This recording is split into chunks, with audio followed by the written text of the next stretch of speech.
los últimos tiempos ha estado creciendo espantosamente la apostasía en distintas iglesias cristianas evangélicas, iglesias que se identifican por tener la verdad de Dios en comparación con otras religiones, pero hoy está siendo atacada internamente de forma espantosa. Las investigaciones por diversas entidades muestran esta cruda realidad con más del 60% de creyentes que toleran herejías y que no conocen verdades fundamentales de la Biblia. Satanás sabe muy bien que para destruir y ganar la batalla, busca minar mentiras a medias para no caminar en rectitud conforme a la voluntad de Dios. Y eso está pasando en la era actual. Distintas apostasías, enseñanzas erróneas, están invadiendo iglesias enteras. Hay una mala práctica de querer dedicar algo a Dios, pero no conforme a como Dios lo muestra en su palabra, sino cogiendo la cultura secular, la cultura moderna. A lo largo de la Biblia vemos cómo Dios actúa en juicio cuando alguien quiere acercarse a dedicar algo a Dios, pero no en los términos de Dios, sino conforme a las ideas del hombre. Y de todas ellas, uno de los temas que rodea hoy es la llamada danza cristiana. Es tanta la desviación sobre este tema que muchas iglesias usan hoy algunos versículos sin entender el contexto, o cogen un tipo de cultura sin siquiera saber el origen de esa cultura. Un ejemplo que toman para esto es acerca de la cultura de Israel, pero es necesario tener el conocimiento acerca del origen de la danza para la cultura judía. Para ellos, la danza, o llamado también Rikudim, según el Talmud y el Midrash, muestran diversos eventos relacionados con la danza y contiene más de 30 términos de danzas diferentes. Ahora, durante la dispersión, las danzas asociadas con las actividades normales de Israel cesó. La necesidad de bailar o danzar de la gente de Israel surgió por primera vez entre los llamados Halutzim, o pioneros de Israel, que fueron parte de la primera Aliá, o llamada también la inmigración judía a la tierra de Israel, que fue en 1882, continuando con la segunda Aliá de 1904 a 1914 y la tercera Aliá, que fue de 1919 a 1993. Durante el segundo y el tercer Aliá, el Halutzim bailaban danzas que habían traído con ellos desde la diáspora, es decir, empezaron a copiar las costumbres seculares y culturas de otras naciones y la mezclaron con las judías, lo cual nació así, por ejemplo, la jorá, el krakowiak, el cercasía, el rondo y entre otros.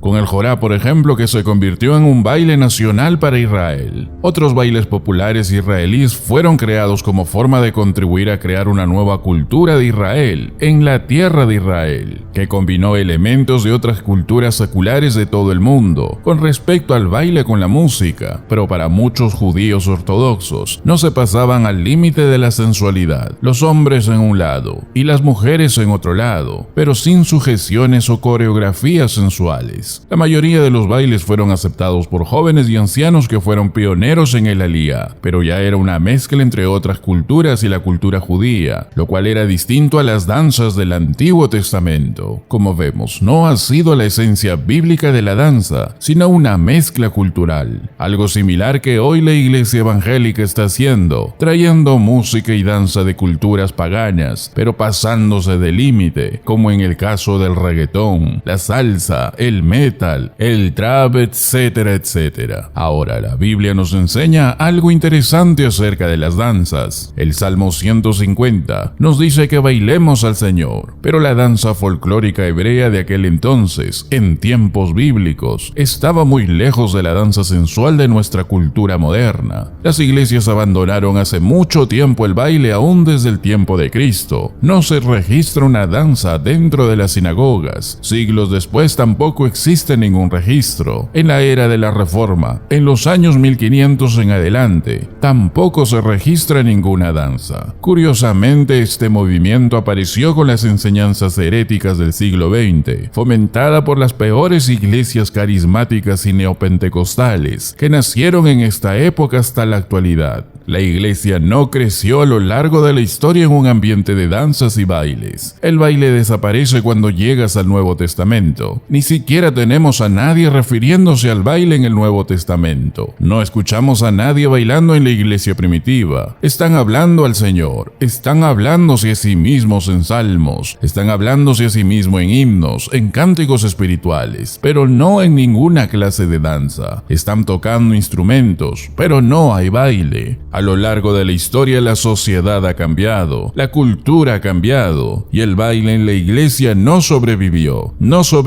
en absoluto a nuestro tiempo. Por eso tenemos que preguntarnos si un comportamiento en el mundo antiguo estableció un absoluto que sea transferible al mundo actual. Algo similar a esto es el tema de la esclavitud, por ejemplo. En el Antiguo Testamento se permitía la esclavitud, pero no como la entendemos, no como el secuestro de personas para convertirlas en esclavo, como es definido en la actualidad, sino lo que se conocía como esclavitud. Era un servicio por contrato, donde alguien vendría a vivir y trabajar para una persona y daría su vida en trabajo y empleo, a cambio de un hogar, a cambio de cuidado, a cambio de la comida, la seguridad y un futuro. La esclavitud en el Antiguo Testamento, tal como la practicaba Israel, era muy benévola. Ser esclavo era definida para personas indigentes, la falta de vivienda o personas con necesidad de alimentos. La gente iba a alguien y le decía que si podía vivir con él y servirle, porque ese era un medio benévolo de cuidar socialmente a las personas que de otro modo estarían en la indigencia. La Biblia habla de eso en el Antiguo Testamento. En el caso de Oseas, por ejemplo, encontró una esclava y se casó con ella. Eso es lo más benévolo que podrías hacer. La Biblia eleva la responsabilidad de los amos de cuidar a sus esclavos y de los esclavos a ser obedientes con sus amos. Y a veces esa relación era tan maravillosa que un esclavo iba a su amo y le decía: quiero servirte el resto de mi vida, no quiero irme nunca, porque me amas y yo te amo. Y ahí le perforaban la oreja y ponían un anillo en ese agujero para simbolizar que se había comprometido voluntariamente a ese maestro por el resto de su vida. Cada 7 años en el Antiguo Testamento, todos los esclavos eran liberados, pero si miramos la historia, muchos de ellos no querían ir ni salirse de sus amos, porque el sistema era la única forma en que podían sobrevivir, y más aún, se creaba fidelidad y un vínculo afectivo. Pero la esclavitud por captura estaría prohibido en la Biblia. Esto no tiene relación con la explotación, y en la actualidad esa palabra se relaciona con algo malo, no como lo diferenciaba la Biblia. Lo mismo pasa con la danza. David danzó, pero no lo hizo jamás dentro del templo. Lo hizo sin caer con la sujeción sensual, ni con movimientos sensuales o de coreografía, como se practica en la actualidad en las iglesias evangélicas. Si piensas que David danzó como lo hacen hoy en las iglesias, tienes que divorciarte de lo que entiendes sobre el baile y a lo que has estado expuesto en la actualidad.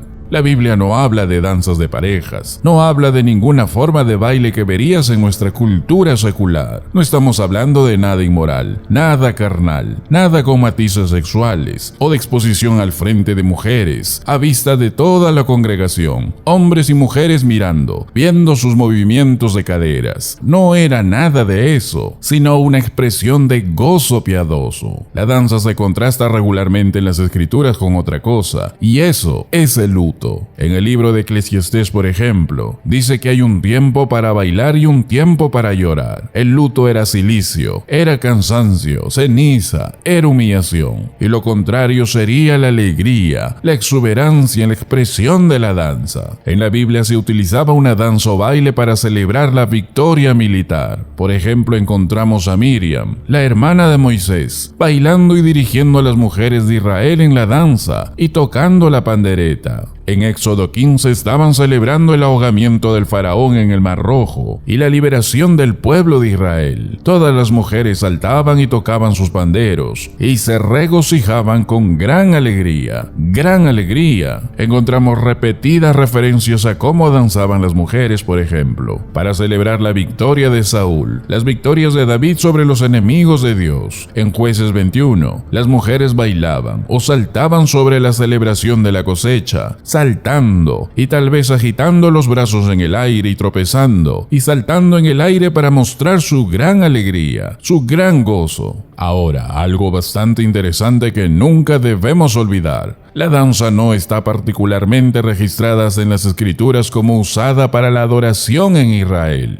En otras palabras, en el culto colectivo, en el culto de Israel hacia Dios, no lo vemos. La única vez que lo vemos es en un mal y terrible momento. Éxodo 32 nos habla de eso, cuando el pueblo de Israel había hecho el becerro de oro y bailaban delante del becerro y bailaban delante de esta imagen. El pueblo representó al Dios vivo en una vaca y danzaron de forma frenética, como lo hacían en el mundo pagano. Todo se salió de control y creyeron que estaban danzando para Dios, pero cayeron en idolatría, porque no era el Dios de la Biblia, sino una imagen muerta, que era similar a dioses paganos. Lo mismo está pasando hoy. Creen que están danzando y danzando en el espíritu, creyendo que lo hacen para Dios, dedicándolo a Dios. Y la pregunta que nos haríamos, ¿acaso Dios recibirá esos movimientos como olor fragante? ¿Están haciéndolo de acuerdo a cómo la Biblia filtra algo? ¿O simplemente están haciéndolo conforme a sus propias ideas? En la adoración a Dios no encontramos ningún ejemplo de baile como parte regular o común de la adoración corporativa. Era una forma en que un individuo podría expresar alegría, y probablemente la mejor ilustración de esto está en 2 de Samuel, en el capítulo 6. David estaba tan emocionado,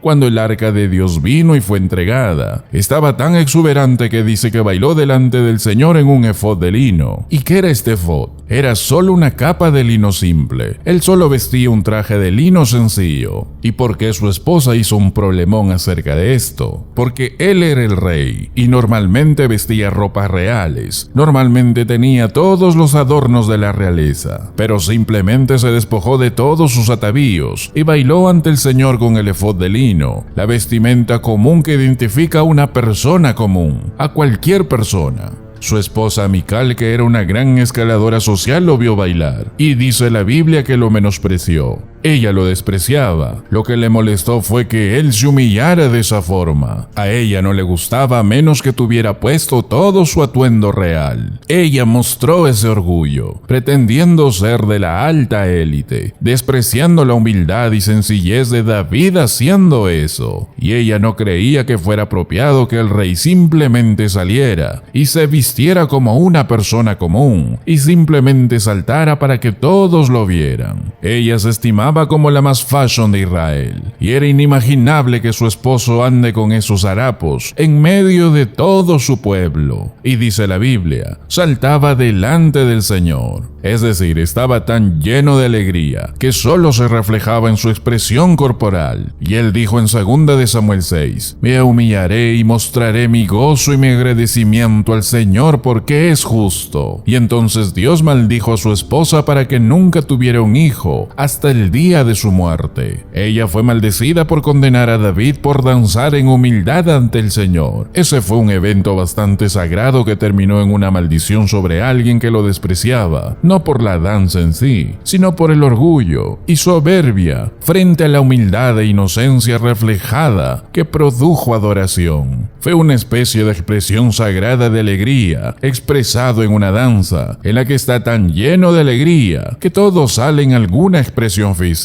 Y esto lo podemos ver, por ejemplo, en un niño feliz. Un niño que está feliz está saltando. ¿Y por qué saltan los niños? Es por la alegría, están tan felices por algo, o a veces vas y los miras, y están bailando y saltando. Eso es lo que David estaba haciendo, y hay un lugar y momento para ese tipo de expresión. Pero no fue en el templo como muchos hoy han caído en eso, creyendo que están danzando para Dios, o peor aún, asumiendo que están danzando en el espíritu. La realidad es que esa idea no aparece en la Biblia. En ningún lugar está el danzar en el espíritu. Esto ha salido en creyentes que supuestamente bajo el control del Espíritu Santo han danzado en muchos casos de manera frenética y sin control, supuestamente bajo una experiencia del Espíritu Santo. Tenemos que entender que Dios es un Dios de orden y no de confusión, y cuando estas cosas se producen, realmente no es el Espíritu quien produce estas cosas como muchos dicen, sino que todo lo contrario, es la mente del hombre carnal y su impulso por experiencias sobrenaturales. Peor aún, se cae en el riesgo que espíritus malignos entren a dominar el ambiente, entren a dominar la carne, la mente de esas personas que se dejan dejan llevar equivocadamente, así como aquel pueblo que danzó y creyó estar sirviendo a Dios, pero realmente servían a una vaca, no al Dios de la Biblia. La gente dice, bueno, la Biblia no dice que no debas bailar. David bailó delante del Señor. Bueno, pero él no bailaba el tipo de baile que la gente hace hoy.